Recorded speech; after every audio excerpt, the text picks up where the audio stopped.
الحمد لله رب العالمين، والصلاة والسلام على أشرف المرسلين وعلى آله وصحبه أجمعين. أوصيكم ونفسي بتقوى الله، فاتقوا الله لعلكم تفلحون. قال الله تبارك وتعالى: يا أيها الذين آمنوا اتقوا الله حق تقاته ولا تموتن إلا وأنتم مسلمون. اللهم علمنا ما ينفعنا وانفعنا بما علمتنا وزدنا علما. اللهم جنبنا ما يضرنا في ديننا ودنيانا يا أرحم الراحمين.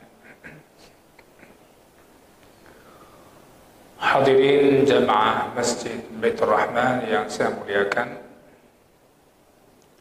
bersyukur kepada Allah Subhanahu wa taala, hari ini kita dipertemukan kembali di masjid yang mulia ini.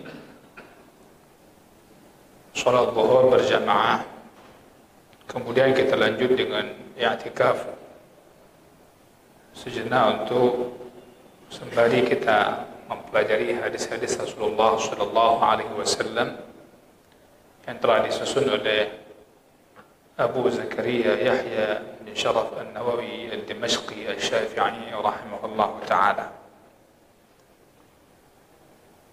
Hari ini kita memasuki bab yang baru, itu bab 9 dalam urutan hadis Riyadhus Shalihin, yaitu bab berbicara tentang perintah untuk tafakkur, berfikir, merenungkan keagungan ataupun kebesaran ciptaan Allah Ta'ala,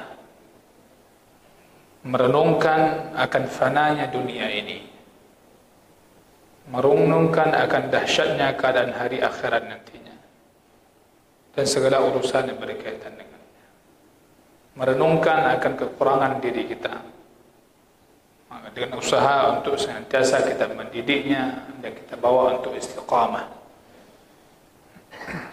Hadirin berbahagia, tafakkur itu adalah seseorang menggunakan pikirannya dalam satu urusan.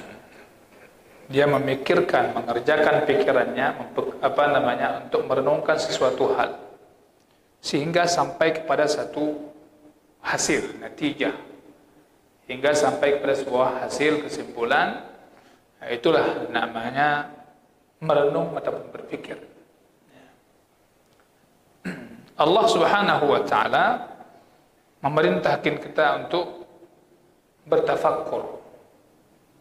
Al-Quranul Karim disebutkan di dalamnya sejumlah ayat perintah Allah Subhanahu wa ta'ala agar kita mau berpikir tentang kebesaran ciptaan Allah. Jadi kalau ditanya siapa yang perintahkan kita berfikir akan kebesaran ciptaan Allah, Allah yang perintahkan. Hal ini didasari oleh ayat Al-Quran itu sendiri. Berpikir akan segala kehebatan yang Allah nampakkan pada makhluknya agar kita bisa mengambil pelajaran, mengambil i'tibar, mengambil hikmah dari itu semua. Karena kenapa Allah perintahkan kita berfikir akan kebesaran ciptaannya itu? Karena jika seseorang mau berfikir dengan benar, maka itu akan menyampaikan dia kepada sebuah tingkatan yang tinggi keimanan, keyakinan, sebagaimana diharapkan menguatkan iman dia kepada Allah Subhanahu wa ta'ala. Kita lihat di antara ayat Al-Quran yang berbicara dan memerintahkan kita untuk bertafakkur, di antaranya terdapat dalam surah Saba. Dalam surah Saba, qala Allah Ta'ala, Allah berfirman, qul innama a'idhukum biwahidah an taqumu lillahi matna wa furada thumma tatafakkaru.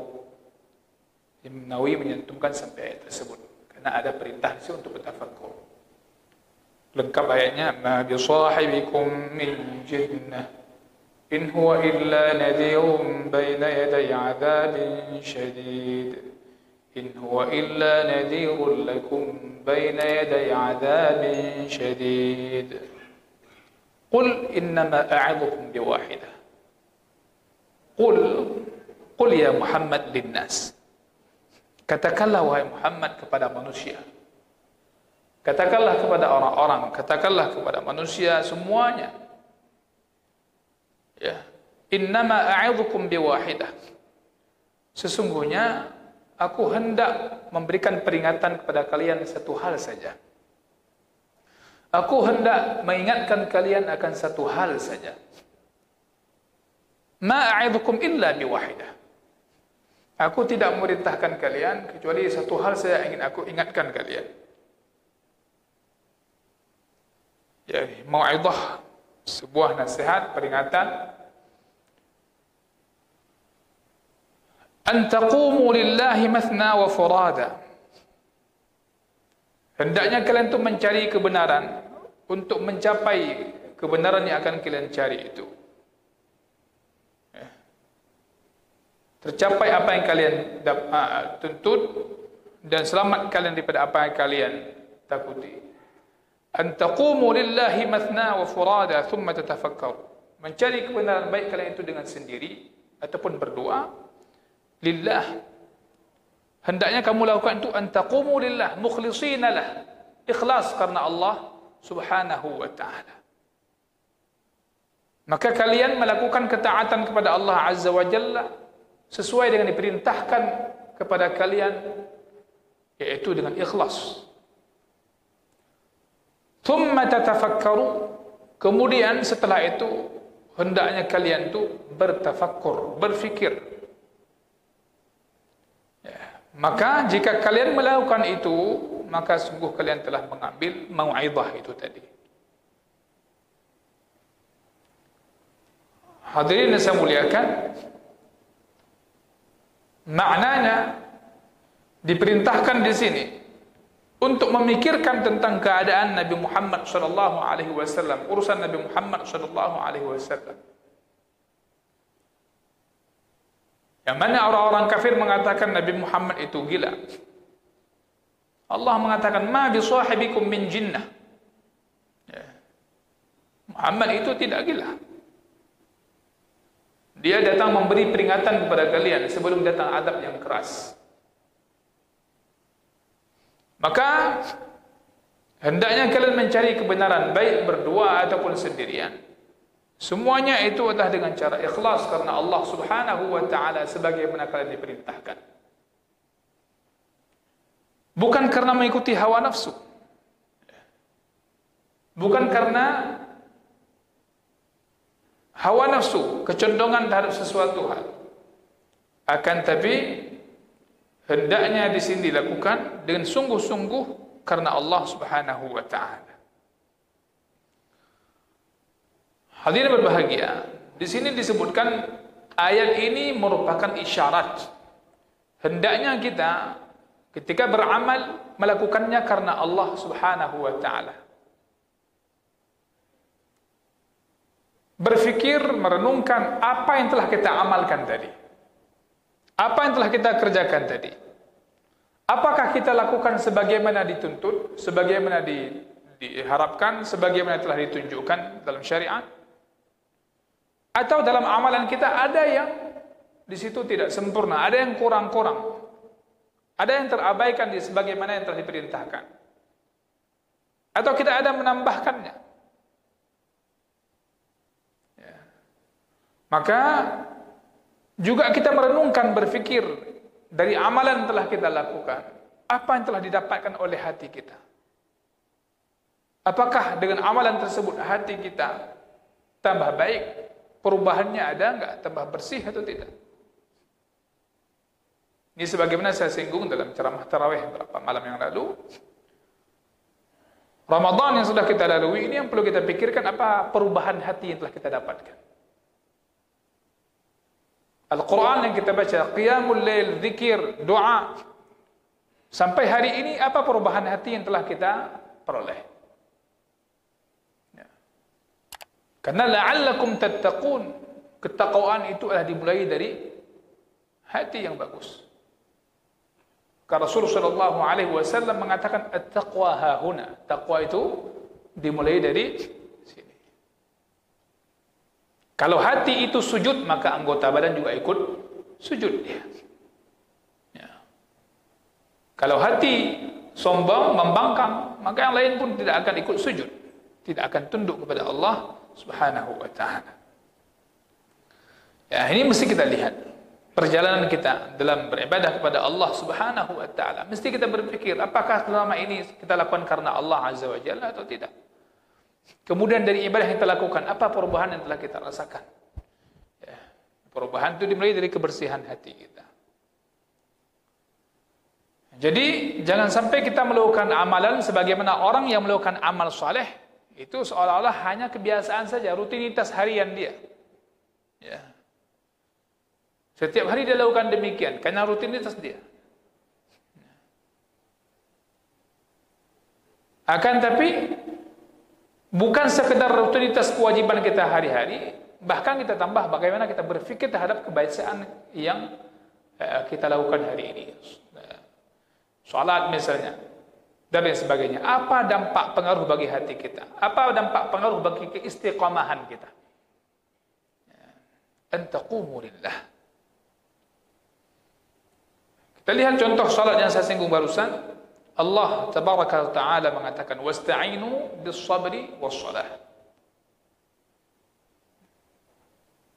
Di surah Al-Ankabut kata Allah wa aqimis salah, tegakkanlah salat.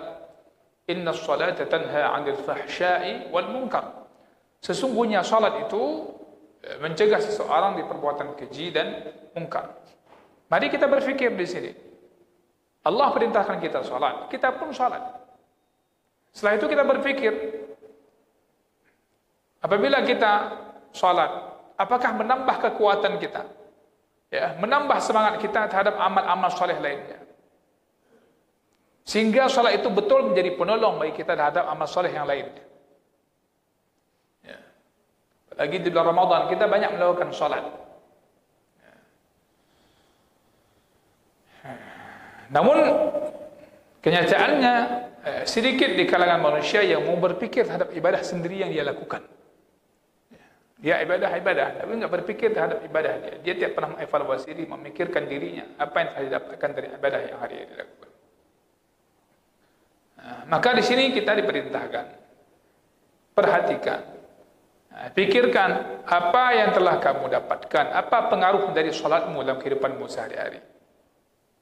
Apakah salat telah menjadi hal yang menolongmu, membantumu atas ketaatan kepada Allah Subhanahu wa ta'ala?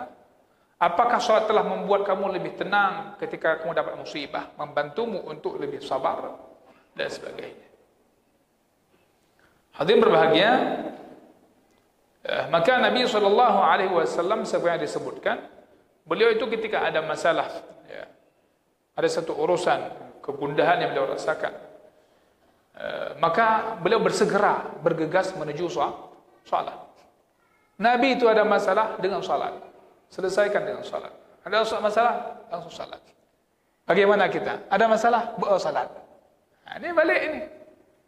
Oh, Nabi itu dalam hadis disebutkan itu, apabila ada sesuatu hal, maka beliau segera menuju salat. Salat itu fresh, buat nyaman. Di salat beliau sampaikan kepada Allah Subhanahu wa ta'ala. Hari ini kita bagaimana? Tapi kemayang, tapi mutibah di urung. Nah, dia tak paham. Berarti salatnya masih bermasalah. Ya, seharusnya ada masalah apapun dia selesaikan dengan salatnya, minta kepada Allah Subhanahu wa ta'ala. Ya, perhatikan salatmu. Wa aqimis shalah, innas salata tanha 'anil fahsya'i wal munkar. Apakah kita dengan salat yang hari ini kita jaga, hari-hari kita melakukan salat, itu telah mendapatkan sesuatu dalam hati kita, benci kepada maksiat? Muncul enggak dalam hati kita benci kepada maksiat? Karena Allah mengatakan innas salata tanha 'anil fahsya'i wal munkar. Sesungguhnya salat itu mencegah seorang dari perbuatan keji dan munkar. Sekarang perhatikan salat kita dan perhatikan kondisi hati kita. Jika Anda hari-hari salat, jika kita hari-hari salat, namun masih doyan dengan maksiat, masih senang dengan maksiat, bahkan mendukung pelaku maksiat, bukan salat Anda, bukan salat yang salah. Kita salatnya masih bermasalah. Ya. Bisa jadi kita salat hari ini hanya hening cipta. Dari takbiratul ihram sampai salam enggak baca apa-apa. Kamadang kuimu mendengar Allah Akbar. Apa dah dekat. Ya. Amin amin pun enggak. Dah imam dah baca Fatihah waladhdallin. Ana amin bila ada im kalau tak im kalau. Bagaimana kita mengharapkan perubahan dalam diri kita sedangkan salat baru gerakan semata dan hening cipta yang ada. Itu pun kalau ada heningan. Ini enggak ada apa-apa. Mungkin yang dihening lainnya. Maka hadirin saya muliakan. Maka di sinilah kita lihat, perhatikanlah salat. Berfikirlah tentang salat yang telah kamu lakukan. Ya. Perhatikanlah hatimu.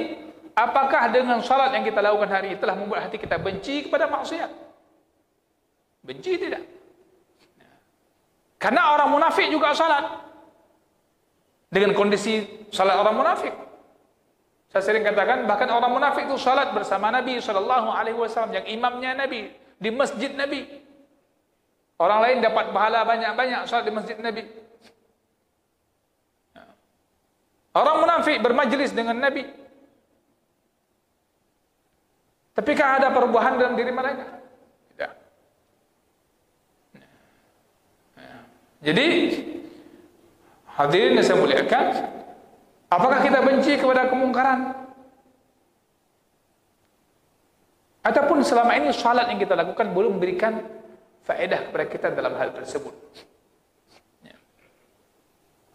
Maka jamaah berbahagia, jika kita tahu urusan ini, maka kita akan tahu hasil dari sebuah amal saleh. Ya. Jika kita mau merenungkan apa yang telah diperintahkan tadi, maka kita akan bisa mengambil pelajaran sebagaimana yang dinasihati oleh Nabi SAW.